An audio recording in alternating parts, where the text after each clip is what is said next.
Brian Hildebrand, RxMuscle.com, 2013 Toronto SuperShow, Toronto, Canada. Chad the Diet Coach, we just wrapped up the men's open, which was kind of interesting because they've separated out. We're not going to see the 212 guys until tomorrow. Yeah.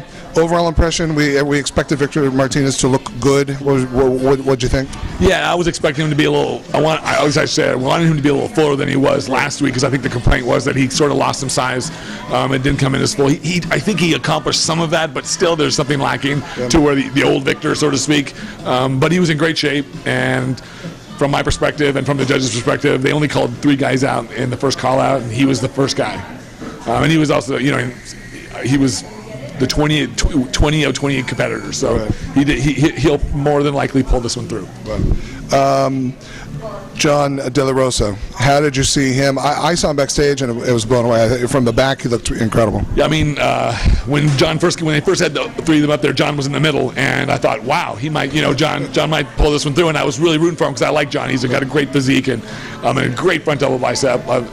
But let me quote you: the best front double bicep in bodybuilding. Well, to be precise, one of the best front double biceps in the business. But you're changing your tune. I don't know. Currently, I think he's got this really tiny waist, this nice structure. But yeah, I mean, his quads were deeply, his cuts were deep. I mean, and he looked great from the front, from the back. He looked good. He looked full. He looked tight. I would like to see him just a skosh drier, just in certain small areas, but I'm being nitpicky. Right. But in that top 3, I had him in second. When he was in New York, he looked maybe just a little wet. Was he drier? Is he improved from New York? He definitely was improved from New York. Yeah, I wasn't in New York, but the pictures I saw compared to tonight, yeah. And he was happy. I could tell backstage. Who'd you have in third?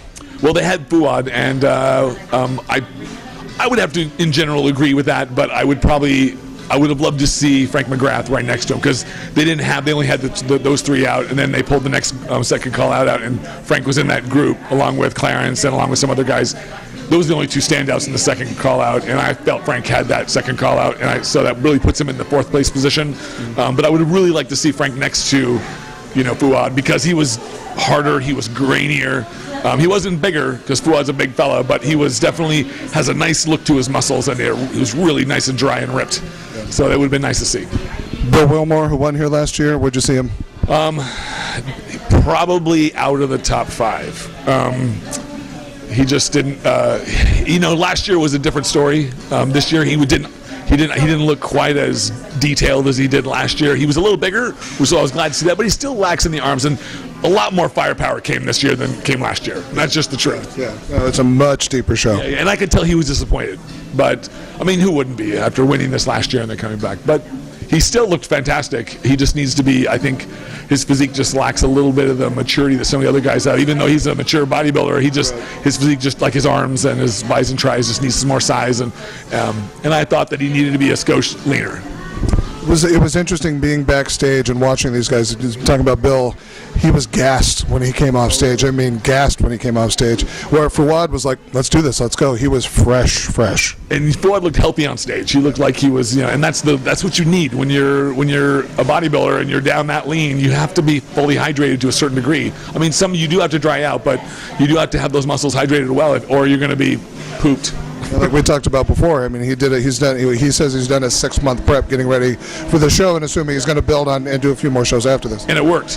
He put on a little more size, and he was in great condition, and it worked. Good. Tomorrow we have the 212 men coming on stage during the day. We have women's bodybuilding tomorrow during the stage, and it's early. We're starting, I think, at 9:30, and the finals for men's physique. That's correct, and figure as well. Oh, that's right. Yeah. So a lot of stuff tomorrow still. My favorite part of the entire event, Nick Scott, the Beast, came out in the wheelchair. And if you've not seen this guy perform, absolutely amazing guy. Now, we're used to seeing the wheelchair guys come out and they do their poses and go through their things. But I happened to be standing in the back of the auditorium, and I watched him stand up, take several steps, take several more steps. He almost fell over and got back in his chair. The place erupted. I've never seen a bodybuilding show go so nuts because it was so inspirational, so moving. Absolutely, and I love his attitude. He mentioned it on stage about focusing his life on what he could do and not what he couldn't do. Right. And man, that is the attitude that I promote. It's positive. That's what you need. And everyone has diversity. He has it, and he's learned how to cope with it and turn it into a success, and that's awesome. Yeah. Look for an interview with him tomorrow. I talked with him backstage. We're going to have a nice in-depth interview. He's got some terrific, exciting news for the wheelchair and disability community that he's working heavily with to get them involved, and I'm super excited for him. So for Tad the Diet Coach, do you have something else? No. I did like his lights on his wheels.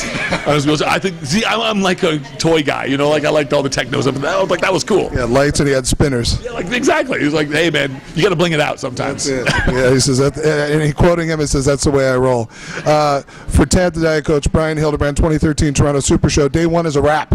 Day 2 tomorrow morning, 9:30 on the Expo stage. We're gonna have a lot of great stuff going. We'll be back with more. Until then, Brian Hildebrand, Tad the Diet Coach, rxmuscle.com.